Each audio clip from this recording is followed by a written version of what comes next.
Om Swastiastu. Sebelumnya perkenalkan, nama saya Gede Sudiartika dengan NIM 211510180 dari kelas Ilmu Komputer B. Nah, di sini saya akan menjelaskan mengenai tugas besar penulisan makalah ilmiah dengan topik implementasi minimum spanning tree untuk efisiensi instalasi jaringan sekolah pada mata kuliah desain dan analisis algoritma. Untuk overview atau daftar isi yang di sini bisa dilihat itu pendahuluan, landasan teori, pembahasan, kelebihan dan kekurangan, serta kesimpulan dan saran. Yang pertama, pendahuluan. Jadi di era digital saat ini, penggunaan internet menjadi infrastruktur yang penting, tak terkecuali bagi sekolah. Nah, dengan adanya jaringan internet ini, di sekolah memungkinkan guru dan siswa untuk mengakses sumber daya pembelajaran secara cepat dan efisien. Dengan begitu, proses pembelajaran dapat berjalan dengan lebih mudah. Namun untuk membangun jaringan internet sekolah, diperlukan banyak instalasi kabel dan perangkat pendukung jaringan yang memerlukan biaya yang cukup mahal. Sebab itu, diperlukan sebuah metode untuk meminimalkan biaya dan waktu yang ditimbulkan akibat instalasi tersebut. Nah, salah satu algoritma yang dapat digunakan untuk membangun jaringan sekolah tersebut yaitu minimum spanning tree. Nah, algoritma MST ini atau minimum spanning tree mampu diimplementasikan untuk membangun jaringan internet sekolah yang minim biaya dan waktu penginstalasiannya. Pada dasarnya, dari algoritma minimum spanning tree ini adalah sekumpulan simpul yang terhubung dengan simpul lain dan dihubungkan menggunakan sisi dengan bobot tertentu. Nah, simpul ini dapat dibayangkan sebagai sebuah perangkat jaringan, sedangkan sisi itu adalah kabelan atau penghubung dari setiap perangkat jaringan tersebut. Nah, selanjutnya itu landasan teori. Jadi, landasan teori yang digunakan pada pengimplementasian MST untuk instalasi jaringan sekolah itu ada 5. Jadi, teori yang pertama itu teori graph, sudah minimum spanning tree, algoritma frame dan Kruskal, topologi jaringan, dan efisiensi jaringan. Nah, yang pertama itu teori graph. Nah, graph merupakan cabang matematika yang mempelajari bagaimana sebuah objek terhubung atau dikenal sebagai node atau simpul. Nah, setiap simpul ini dihubungkan dengan sebuah sisi yang memiliki bobot tertentu. Dengan adanya graph ini dapat merepresentasikan bagaimana sebuah titik memiliki keterhubungan terhadap titik lainnya. Nah, dalam konteks jaringan komputer ini, graph dapat menunjukkan perangkat yang memiliki keterhubungan fisik atau jarak fisik antar komputer yang terhubung ini dapat diilustrasikan sebagai sisi. Yang kedua itu minimum spanning tree. Minimum spanning tree ini merupakan salah satu bagian dari graf, di mana menggambarkan node yang terhubung dengan total weight atau bobot sisi minimum. Jika digambarkan sebagai jaringan internet sekolah, MST mewakili topologi jaringan dengan total panjang kabel minimum. Dengan adanya MST ini memungkinkan untuk meminimalisir biaya pengadaan perangkat jaringan berupa kabel jaringan. Selanjutnya itu algoritma Prüm dan Kruskal. Algoritma Prüm dan Kruskal merupakan metode yang digunakan untuk menyelesaikan persoalan minimum spanning tree. Nah, algoritma Prüm terfokus pada pertumbuhan pohon MST dari simpul awal, di mana setiap langkah memilih sisi dengan bobot terkecil yang terhubung dengan pohon yang sedang dibangun. Sedangkan algoritma Kruskal membangun MST ini dengan memilih sisi dengan bobot terkecil secara bertahap, sehingga semua simpul terhubung dalam satu pohon. Kedua algoritma ini dapat digunakan untuk menentukan jalur instalasi kabel jaringan yang efisien.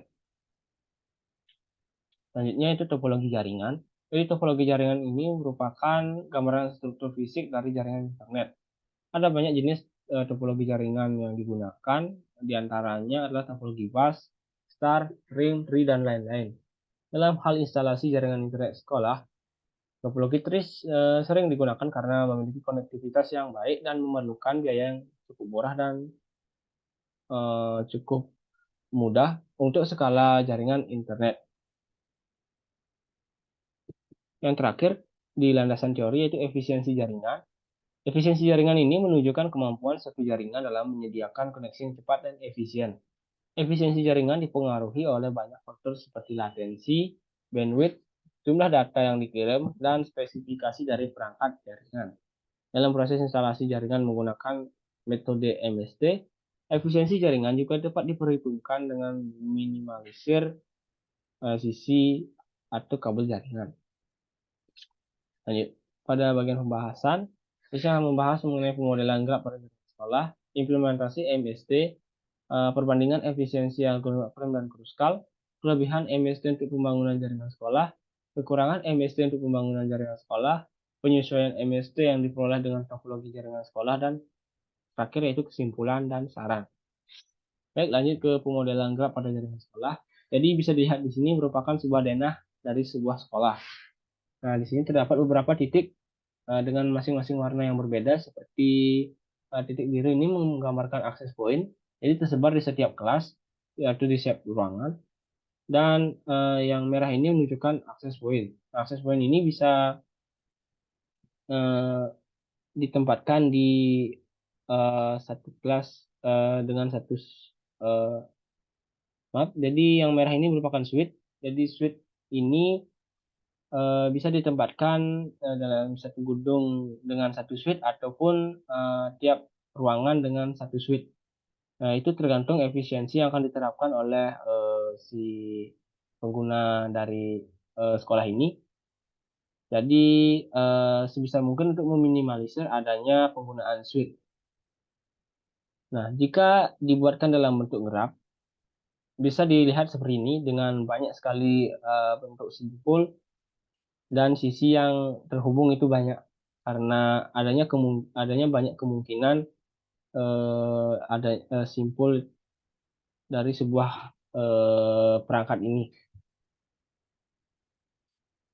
Nah, yang pembahasan selanjutnya itu implementasi MST. Jadi yang pertama itu menggunakan algoritma Prim.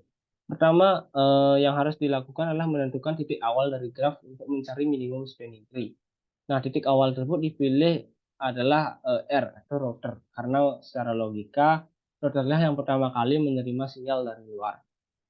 Yang kedua itu selanjutnya dicari titik dengan jarak terdekat dan belum dikunjungi sehingga tidak akan membentuk siklus. Nah, jadi implementasinya yang menggunakan algoritma Prim bisa dilihat di sini. Jadi ini merupakan graf yang tadi, sedangkan ini merupakan graf setelah menggunakan algoritma Prim. Jadi titik awalnya dari R. Dari R ini kita dapat terhubung ke S1 atau switch 1. Nah, dengan jarak 2. Nah, dari switch 1 ini dapat terhubung ke S2 dan server. Nah, dari S2 ini memiliki jarak yang sama, sehingga bisa langsung kita hubungkan keduanya. Nah, dari S2 ini, selain S1 tadi, selain yang dikunjungi tadi, dapat terhubung ke AP1 atau akses point 1 dan S3 atau suite 3. Juga memiliki jarak yang sama, yaitu 2. Jadi kita bisa langsung hubungkan ke keduanya. Dan dari S2 dengan S2 dapat terhubung ke AP2 dan S2 juga dapat terhubung ke S7. Nah, dari S2 ini dapatkan nilai minimum ke AP2. Jadi itu yang didahulukan. Selanjutnya lanjut ke S2 ke S7. Nah, dari S7 ini dapat terhubung ke S8, AP6, dan S5. Jadi kita pilih jarak yang minimum, yaitu ke AP6. Nah, AP6 ini kita hubungkan, dan selanjutnya menuju ke S8. Nah, S8 ini setelah dihubungkan, dapat terhubung ke AP6 dan S7. Sedangkan S7 juga dapat terhubung ke simpul yang belum dikunjungi seperti S5. Namun jaraknya itu cukup besar yaitu 5.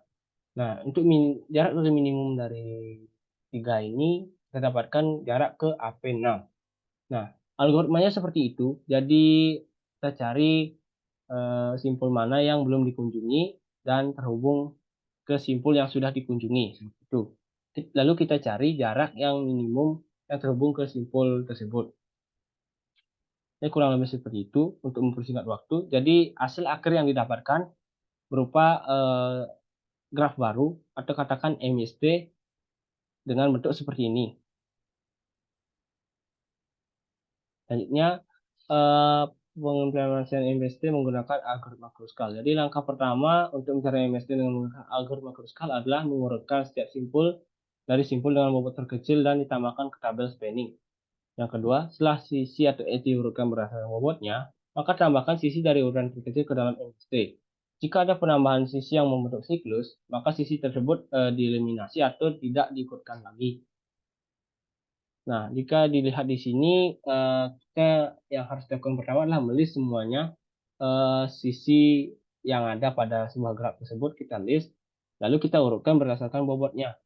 Nah, di sini kita dapatkan beberapa sisi yang masing-masing terhubung seperti S1 ke server, S1 ke R, dan lain sebagainya. Nah, jika kita cari setelah kita list sisi-sisi tersebut, maka kita masukkan sisi tersebut ke dalam MST dari jumlah bobot yang terkecil, yaitu 2. Kita masukkan, dan apabila dia membentuk siklus, maka dia dieliminasi atau tidak diikutkan lagi ke dalam tabel. Nah, jika diterapkan, maka akan membentuk list seperti ini. Ada pengurangan yang signifikan antara sebelum dan sesudah menggunakan algoritma Kruskal. Jadi bisa dilihat di sini, bobot yang didapatkan di sini ada 2, 3, 4, dan 5 dengan masing-masing sisinya. Nah, setelah didapatkan sisinya dengan jarak yang tidak membentuk siklus, maka didapatkan juga MST dengan bentuk seperti ini. Nah, MST ini sebenarnya bentuknya sama, cuma caranya saja yang berbeda untuk mencari MST dengan menggunakan algoritma Prim ataupun algoritma Kruskal. Dan di sini kita dapatkan bahwa S1 ke server kita masukkan, S1 ke R kita masukkan, dan selanjutnya setelah selesai semua dimasukkan dalam MST, maka lanjutkan dengan sisi dengan bobot yang lebih tinggi, yaitu 3, yaitu S7 ke S8, S9 ke S10, dan seterusnya. Nah, selanjutnya itu pembahasan mengenai perbandingan efisiensi algoritma Prim dan Kruskal. Nah, dari kedua algoritma tersebut menghasilkan MST yang sama, namun berbeda dari segi metode pencarian jarak terpendeknya. Pada algoritma Prim, fokus utamanya adalah mencari simpul acak atau node based, jadi berbasis pada simpul. Lalu mencari jarak terpendek kesimpulan yang belum dikunjungi. Sedangkan untuk algoritma Kruskal berfokus pada sisi atau edge based, yang mana mencari sisi terpendek kemudian memasukkan dalam MST. Jika terdapat sisi yang membentuk siklus, maka sisi tersebut dapat dieliminasi. Demikian dilakukan seterusnya hingga semua simpul terhubung. Dan selanjutnya, jika dilihat dari segi efisiensi pencarian MST, kedua algoritma ini memiliki kelebihan dan kekurangan masing-masing. Nah, algoritma Prim ini sangat cocok untuk menyelesaikan graf yang padat, seperti graf yang tadi itu cocok menggunakan algoritma Prim. Hal tersebut dikarenakan pencarian yang diawalnya dari suatu simpul untuk mencari jarak terpendek. Namun, jika banyak terdapat bobot simpul yang sama, maka kemungkinan MST yang dihasilkan juga banyak, itu lebih dari 1. Sedangkan untuk algoritma Kruskal itu kurang cocok dirasa untuk diterapkan pada graf yang padat seperti tadi. Karena lihat tadi harus mendata semua sisinya, lalu mencari jarak terpendek dan masukkan dalam MST dahulu, baru nanti jika ada yang membentuk siklus dieliminasi dan seterusnya sehingga mencapai sebuah MST yang dengan jarak total bobot yang minimum. Itu. Selanjutnya itu kelebihan MST. Jadi yang pertama hemat biaya. MST ini dapat mengoptimalkan pemakaian sumber daya seperti kabel jaringan dan perangkat yang dapat digunakan bersama-sama seperti switch karena perangkat tersebut dikurangi dari segi jumlah. Nah, hal tersebut dapat berpengaruh terhadap biaya yang harus dikeluarkan oleh pihak sekolah. Yang kedua, keandalan yang tinggi. Dengan MST ini dapat meningkatkan keandalan jaringannya dengan menemukan jarak terpendek dari setiap perangkat yang terhubung. Dan begitu, jika menemui gangguan pada jalur tertentu, maka akan dengan mudah dicari jalur alternatif lain, sehingga dampak dari gangguan jaringan dapat dikurangi. Yang ketiga yaitu kinerja optimal. Dengan pengaturan jaringan yang efisien, lalu lintas jaringan dapat dialokasikan secara cerdas. Nah, MST ini mampu mengarahkan lalu lintas dengan jalur terpendek, mencegah kemacetan jaringan dan memastikan kinerja jaringan yang optimal. Terakhir yaitu skalabilitas. Ketika terdapat penambahan perangkat pada jaringan, MST dapat diperbarui dengan mudah dengan tanpa mengaruhi struktur jaringan yang lain karena cukup dengan menghubungkan perangkat baru dengan perangkat lama dengan jarak yang minimum. Selanjutnya itu kekurangan dari MST, kompleksitas konfigurasi. Nah, dalam penerapan MST ini membutuhkan pemodelan dan konfigurasi yang cermat.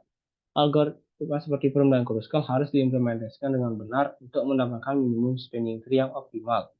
Dengan begitu, dalam pembuatan MST ini dibutuhkan pemahaman yang baik tentang topologi jaringan dan penghitungan biaya akurat. Kedua itu pembatasan fisik. Minimum spanning tree ini hanya mempertimbangkan jarak atau biaya konektivitas sebagai patokan untuk membangun hubungan jaringan. Dalam hal pembangunan jaringan sekolah, terdapat faktor-faktor fisik yang harus diperhitungkan seperti ketersediaan kabel, batasan ruang, atau pembatasan infrastruktur yang mungkin mempengaruhi rancangan jaringan. Selanjutnya itu dinamisme jaringan. MST ini cenderung lebih cocok jika digunakan pada jaringan statis dibandingkan dengan jaringan yang berubah. Nah, jika ada perubahan dalam topologi jaringan, seperti penambahan atau penghapusan simpul, MST mungkin perlu untuk diperbarui. Hal ini akan memerlukan upaya tambahan dalam hal pemeliharaan dan manajemen jaringan. Selanjutnya itu penyesuaian MST yang diperoleh dengan topologi jaringan. Jadi pada topologi jaringan sekolah itu, perangkat seperti switch itu dapat digunakan secara bersama-sama oleh akses poin, sehingga dalam satu gedung itu memiliki jaringan dan ada jaringan dalam satu gedung tersebut masih memungkinkan untuk menggunakan minimal satu switch. Nah, jika ditinjau dari MST yang dibuat itu masih bisa diefisienkan lagi dengan cara mengurangi jumlah simpul atau switch-nya. Sehingga jika diimplementasikan ke dalam graf atau rancangan jaringan, didapatkan sebagai berikut. Ini merupakan MST yang tadi, dan ini merupakan MST jika simpulnya atau switch-nya ini dieliminasi seperti ini. Bisa dilihat switch ini bisa kita eliminasi untuk mengurangi biaya. Dan pada AP1 dan AP2 ini juga sebelumnya memiliki keterhubungan dengan S1, namun memiliki jarak yang panjang. Namun jika dibandingkan antara jarak panjang ini dengan mengeliminasi dua buah switch ini akan sangat diuntungkan dengan mengeliminasi dua switch ini. Begitu juga pada jaringan di sebelah sini akan sangat diuntungkan jika mengeliminasi dua switch ketimbang menggunakan dua switch namun mendapatkan jarak kabel yang lebih pendek. Itu. Dan terakhir ada kesimpulan dan saran. Kesimpulan yang dapat didapatkan dari implementasi MST tadi itu yang pertama, penggunaan algoritma Prum dan Kruskal untuk mencari minimum spanning tree menghasilkan MST yang sama. Nah, bisa dilihat dari pembahasan tadi, menghasilkan MST yang sama namun cuma berbeda dari segi cara pencariannya. Yang kedua itu MST hanya digunakan untuk mengurangi panjang kabel pada jaringan komputer sekolah. Nah, untuk pengurangan perangkat seperti switch itu harus disesuaikan dengan MST yang didapatkan. Nah, seperti saya bahas sebelumnya, jika pengurangan perangkat seperti switch itu kita dapat sesuaikan kembali. Jadi MST yang didapatkan ini hanya mengurangi panjang kabelnya saja. Seperti itu. Selanjutnya, penggunaan MST untuk instalasi jaringan sekolah memberikan efisiensi yang baik secara biaya ataupun proses instalasinya karena akan menerapkan penggunaan perangkat jaringan seefisien mungkin. Nah, selain efisien, pemanfaatan MST juga memiliki keandalan yang tinggi. Karena dengan menemukan jarak terpendek dari setiap perangkat yang terhubung, maka ketika menemui gangguan pada jaringan tertentu, maka akan dengan mudah dicari jalur alternatif lainnya. Sehingga dampak dari gangguan dapat dikurangi. Dalam hal kinerja dan skalabilitas juga tidak perlu dilakukan karena memiliki jangkauan jarak terpendek. Dan ketika mendapat penambahan perangkat jaringan ini dapat diperbarui dengan mudah tanpa mempengaruhi jaringan yang lain. Namun penggunaan MST ini juga memiliki kompleksitas konfigurasi, dan terbatas pada faktor-faktor fisik tertentu. Dan itu dinamisnya jaringan juga dapat mempengaruhi penggunaan ini karena memerlukan pemeliharaan dan pembaruan yang tepat. Nah, jadi saran yang dapat saya berikan untuk penelitian jika ingin menggunakan MST pada sebuah jaringan sekolah. Jadi yang pertama pertimbangkan dulu kebutuhan jaringan. Jadi sebelum mengimplementasikan MST, penting untuk memahami kebutuhan jaringan sekolah secara menyeluruh. Tinjau dulu topologi jaringan, persyaratan fisik, dan ketersediaan akan perangkat. Nah, hal ini akan membantu dalam merancang MST yang sesuai dengan kebutuhan spesifik sekolah. Kedua, pelajari algoritma yang tepat. Jadi, algoritma yang dapat digunakan untuk menghasilkan MST yaitu algoritma frame, Kruskal, dan masih banyak algoritma lain. Dan perlu juga dipelajari dari kelebihan dan kekurangannya agar dapatkan apa namanya sebuah algoritma yang cocok untuk konteks jaringan sekolah. Yang ketiga itu perhatikan fleksibilitas dan perubahan. Jadi jaringan sekolah ini mungkin terkesan terhadap perubahan dari waktu ke waktu. Nah, harus dipertimbangkan juga kemungkinan perubahan dari topologi ataupun penambahan dan penghapusan simpul dan kebutuhan dinamis lainnya. Dan pilihlah pendekatan yang memungkinkan fleksibilitas dan memudahkan pembaruan MST jika diperlukan. Dan terakhir itu pertimbangkan solusi tambahan. Meskipun MST dapat memberikan manfaat yang signifikan dalam jaringan sekolah, jangan lupakan solusi tambahan yang dapat memperkuat keamanan, keandalan, dan kinerja jaringan. Pertimbangan penggunaan teknologi dan metode lain yang lebih canggih untuk manajemen bandwidth dan kebijakan keamanan yang tepat. Baik, jadi itu saja mungkin penjelasan dari saya. Jadi saya mohon maaf apabila banyak kekurangan dari presentasi saya kali ini, baik dari pembacaan kalimat yang kurang maupun materi yang juga kurang karena keterbatasan dari saya sendiri. Tadi akhir kata saya ucapkan terima kasih dan akhiri dengan selfie.